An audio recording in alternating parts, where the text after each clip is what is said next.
Hey everyone, today we're going to talk about why each of the different realms or maps were chosen by the entity. The entity is pretty picky about what gets into the realm, so I kinda thought, why is it any different for the maps and the different realms themselves? Why exactly is each realm and map here? What's their purpose and how do they make the realm more effective? Let's get into it. Some are pretty straightforward. All the realms and maps in some way are going to help amplify the emotions of the killers or survivors, as the entity feeds off of the emotions of those in its realm. For example, the MacMillan Estate was simply a location where Evan MacMillan, or the Trapper, was raised and spent basically the entirety of his life. The Shelter Woods amplify emotion, as it's where his mother and uncle died, or were likely killed by his father. The Groaning Storehouse, as it's where Evan's father, Archie, was found dead, likely by Evan's hand. Then the Coal Tower and Ironworks as the two places where the MacMillan workers were ruled over with an iron fist. Many of the workers Evan had a connection with, and even once called friends. Finally, Suffocation Pit, as it is where Evan led his workers,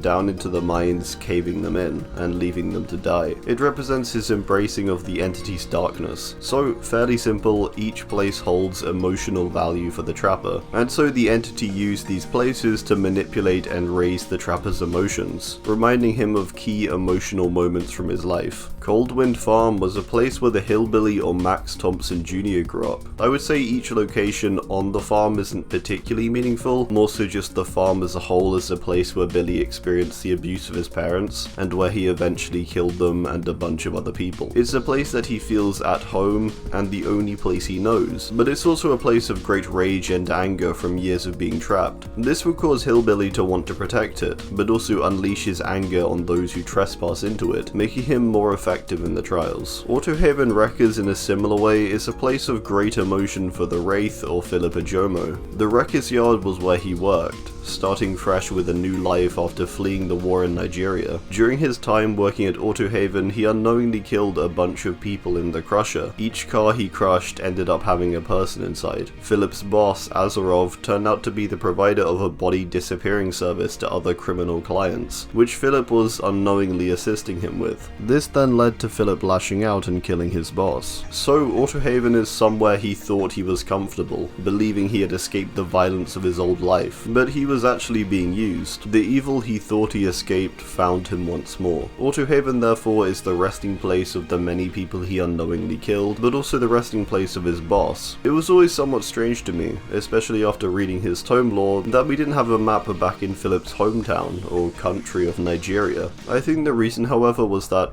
well, partly when Wraith was first released, all that backstory stuff didn't really exist yet, but also because Autohaven represents the fresh start for Philip. That was then corrupted once more by the evil of the entity and Azarov. Autohaven represents him trying to move forward despite the trauma from losing both his parents. That's what I think, at least. It's meant to remind him almost of his helpless situation in the realm, and how the evil of the entity will always find him. I think Azarov's resting place in particular holds the most emotion in the Autohaven realm for Wraith. Lery's Memorial Institute is quite straightforward. It's where the Doctor did all of his experiments and had free reign over for years. I imagine this isn't so much meant to make him feel emotional, but more so drive him to continue his twisted work, and remind him of all of his experiments. Also, it's a visually scary location for the survivors. Now, you've likely seen the trend so far of these places being mostly killer related, and not so much significant for our survivors. So, what place is? Well, Crotus Prenn Asylum does somewhat tick this box of being significant for Nurse and Nia. The disturbed ward was where Sally Smithson, or the nurse, worked for 2 decades after her husband's death, all until she snapped and killed a bunch of people. Crotus Prenn being in the realm is likely to remind her of the dreadful time she had there, the trauma from it, and the resulting rage that built in her. Nia, on the other hand, is a slightly different case. Nia disappeared after she was dead to spray paint the asylum. We can assume that it therefore represents some kind of trauma, and it's going to be a reminder of this mistake. Her tagging seems to get her in trouble a few times. In the tome lore, she spray paints a car, it flips after chasing her, and the guy inside dies. So maybe the asylum is here also for Nia's own guilt almost too. A reminder of the guilt that came from her tagging. Maybe that's a bit of a stretch. The asylum is definitely more relevant to the nurse. Father Campbell's chapel is said to have been a place of refuge from the horrors of the asylum. Asylum and was situated nearby, all until the nurse snapped and killed everyone there also. It then mentions the temporary camp of the clown and his caravan. We can assume this therefore is a place to partly remind Sally of her trauma and bad deeds, but also as a place for Clown's caravan to rest. The caravan being a place where the clown killed many, the deceit of the bright colours allowing him to do this. A bit like Doctor, we can therefore assume the caravan is there to remind Clown of all that he's done. That caravan is like his Lery's. It's going to drive him to obey the entity almost. Haddonfield and Springwood are two licenses and two towns that had horrible events take place in them. Maya's murders in Haddonfield and Freddy's tormenting in Springwood. For every character involved, Myers, Lery, Freddy and Quentin, they all have some connection. Lery and Quentin respectively having trauma of their experiences within their hometowns. Then for both Myers and Freddy, maybe it's simply obsession with these locations, or those places represent their failure maybe, with Myers failing to kill Lery and Freddy failing to kill Quentin. I guess it's trauma for the survivors, and hatred or the need for vengeance for the killers. And that's the reason for both Haddonfield and Springwood being in the realm. Raccoon City is in a similar vein to these two.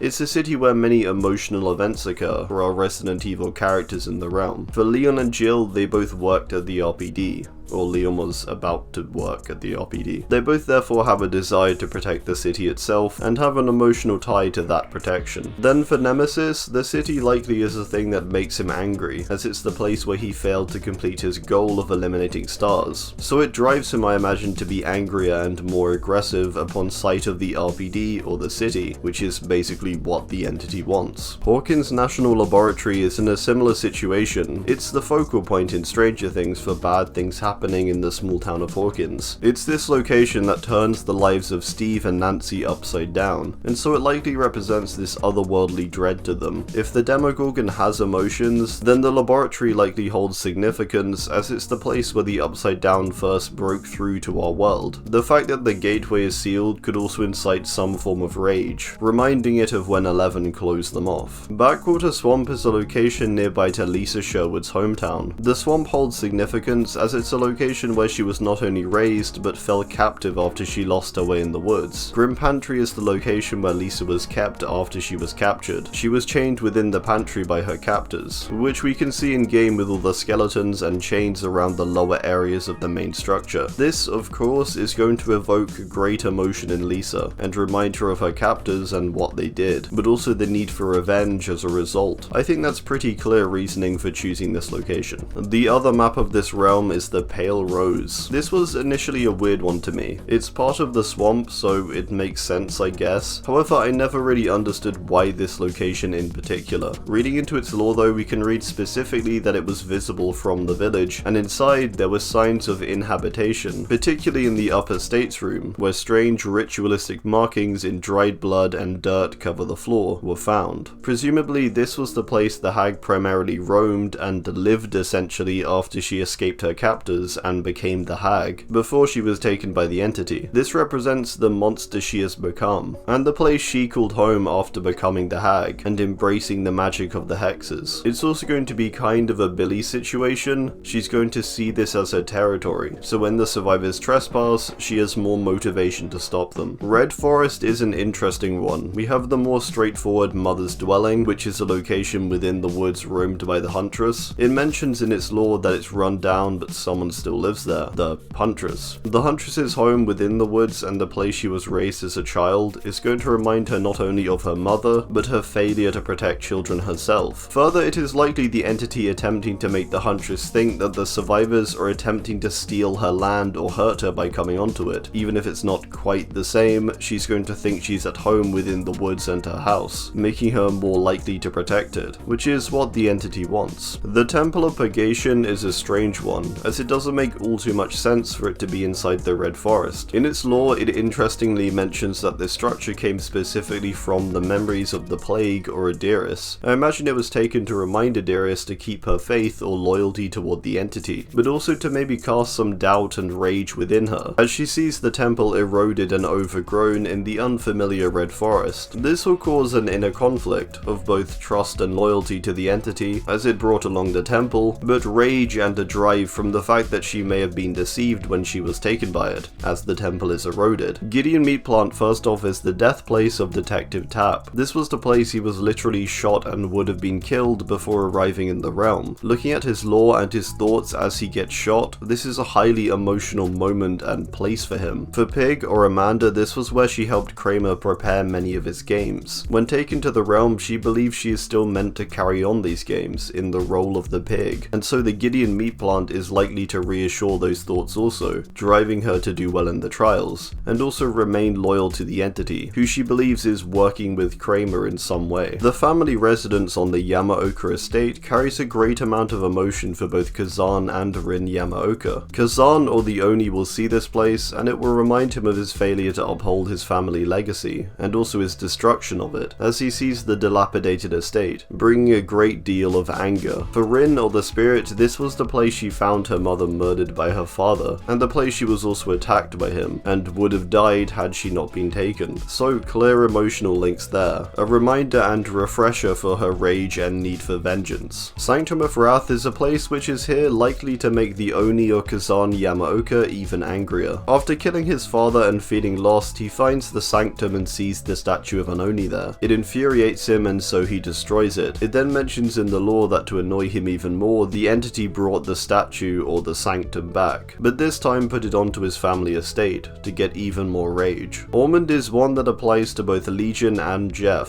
For Frank of the Legion, this is the place where after a long string of foster homes, he found his home alongside the impressionable Legion. More so, the abandoned ski lodge became his and the Legion's second home almost. So despite their uncertainty and erratic emotions, this is probably here to actually comfort the Legion and remind them of one another. I don't think it's for rage, but for reassurance, and to drive them. It's probably almost to remind them specifically that they are here as the Legion, and to be the Legion, drawing them away from their more human side. For Jeff, it's sort of a bit of both. Part of him remembers his rough childhood and upbringing, but another seems to almost miss the town of Ormond, as he remembers the mural he painted and the time he spent there. This clash or mix of emotions is probably what the entity wanted. Grave of Glenvale seems to be going in a similar direction to someone like Doctor and Lery's, but for Deathslinger. It mentions in its lore that the saloon was the place of a gang shoot-off which left very few alive, with Caleb or the Deathslinger's gang, the Hellshy gang, walking away as the victors. I think this is meant to simply reinforce Slinger's rage, reminding him of the time his fellow gang members were killed, and to not trust others, as it further mentions that the other gang killed the Hellshy hostages. This place is going to remind him of that betrayal of trust, which is kind of like a key point for his lore in general. Silent Hill, and more specifically Midwich Elementary, has ties for both the Executioner and Cheryl Mason. Midwich is likely there to remind Cheryl of Silent Hill, but also Alessa, which is who Cheryl was before she was reincarnated. This is even suggested in the Alessa cosmetic flavor text. The Executioner I don't believe has emotion, but I guess there's significance in that he was created in Silent Hill. Midwich as a location is one of the most ambient and scary, so we could probably assume this one is just meant to strike fear in the survivors, equally to having some kind of emotional connection for the Silent Hill characters. The Forsaken Boneyard was the place where the artist or Kamina Mora had her hands cut off, and her friends were killed by crows. It mentions that this was celebrated by the entity, twisting the area into a grand celebration of the events. So this is a place of great emotion and trauma for Kamina, reminding her of her friends. This seems to be the location that Jonah is sent to in his lore also, the place the entity led him to, with the numbers that haunted him throughout his life. So important connections for them both. Alright, well, that's gonna do it. I do hope you enjoyed, and be sure to drop your own thoughts on this down below. Thanks, and goodbye.